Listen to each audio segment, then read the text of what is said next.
Hello students, welcome to Plus 1 Political Science class. Today I will start section B, lesson 1, International Relations. The objectives of today's class are international relations, its meaning, international relations in the 20th century, a brief review, international relations and the First World War. Before the discussion of these objectives, I will discuss the key terms with you. Socialist revolution, a revolution to bring structural changes in the society. Socialism means where the means of production and distribution should be regulated by community. Socialist revolution came in Russia in 1917 during the First World War. It ended in the monarchy in Russia. Due to this, Russia withdrew itself from the First World War. The second term is policy of isolation.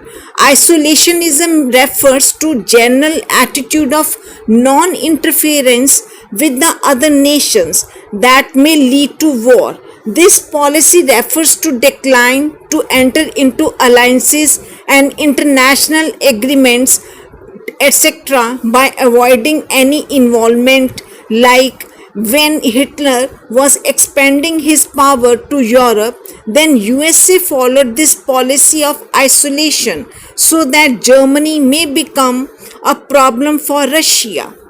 Next is Tsar, an emperor of Russia before 1917. Tsar Nicholas II was ruling Russia in 1917. Like in India, the kings were called Raja, Maharaja, Nawab. Same way, in Russia they were called Tsar. Next is aggressive nationalism, feeling of superiority about one's own country in comparison to other countries.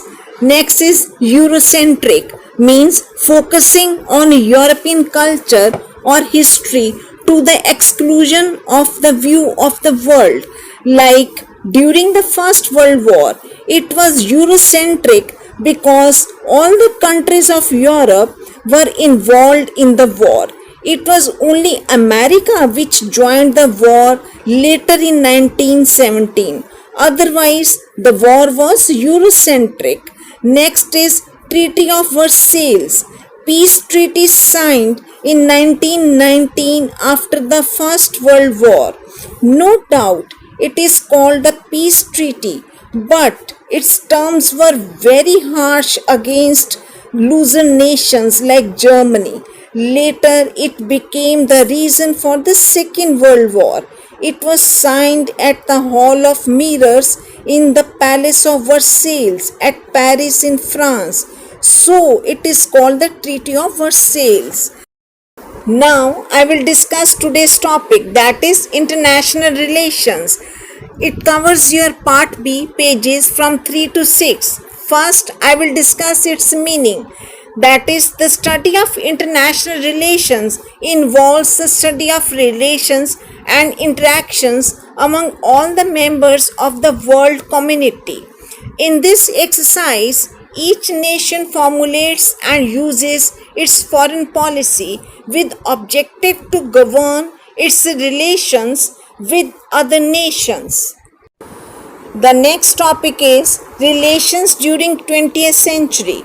In the first half of 20th century, the humankind experienced huge destruction caused by two world wars. The First World War from 1914 to 1919 and the Second World War from 1939 to 1945. Under the impact of these two world wars, the pre-world order, that is the world before 1914, got replaced by the new world order, which got the name that is post-war world order or the post-1945 world order. Now, I will discuss briefly the nature and impact of two world wars and their impact on international relations and the nature of world order of 21st century. But first, I will discuss the international relations and the First World War. Just after the 14 years of the beginning of the 20th century, the First World War started and it continued for 5 long years. Basically, it was among the European states with almost whole of the European continent as the main battleground.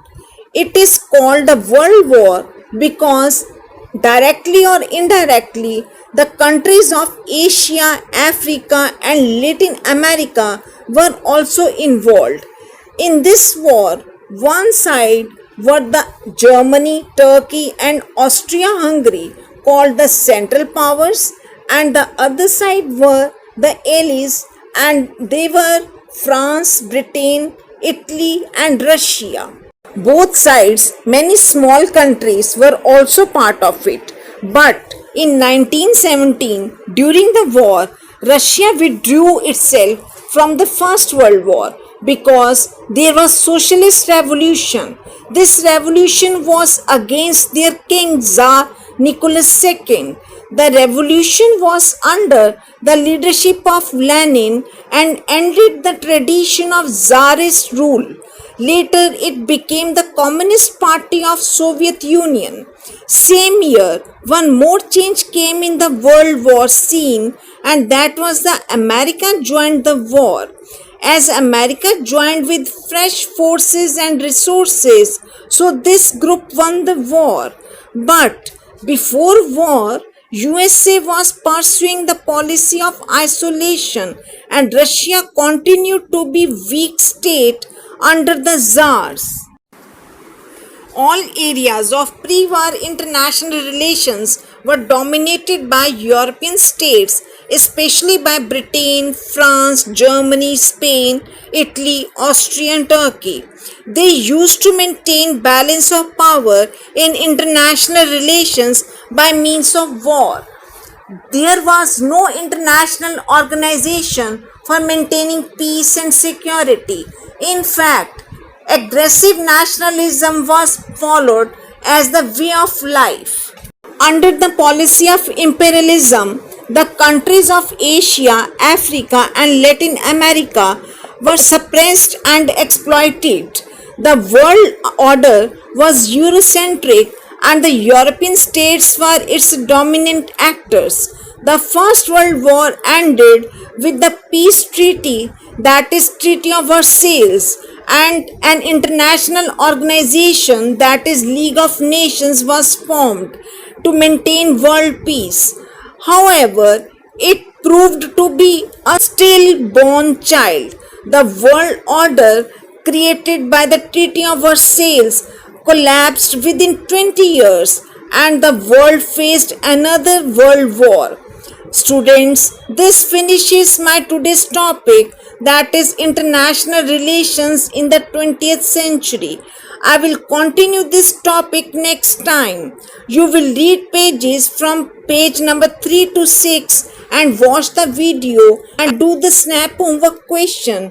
It covers your long question, that is explain the changes in international relations in the pre-war period, and short questions, how was the world divided into two groups before the First World War, and how was the League of Nations a stillborn child. Thank you. Goodbye.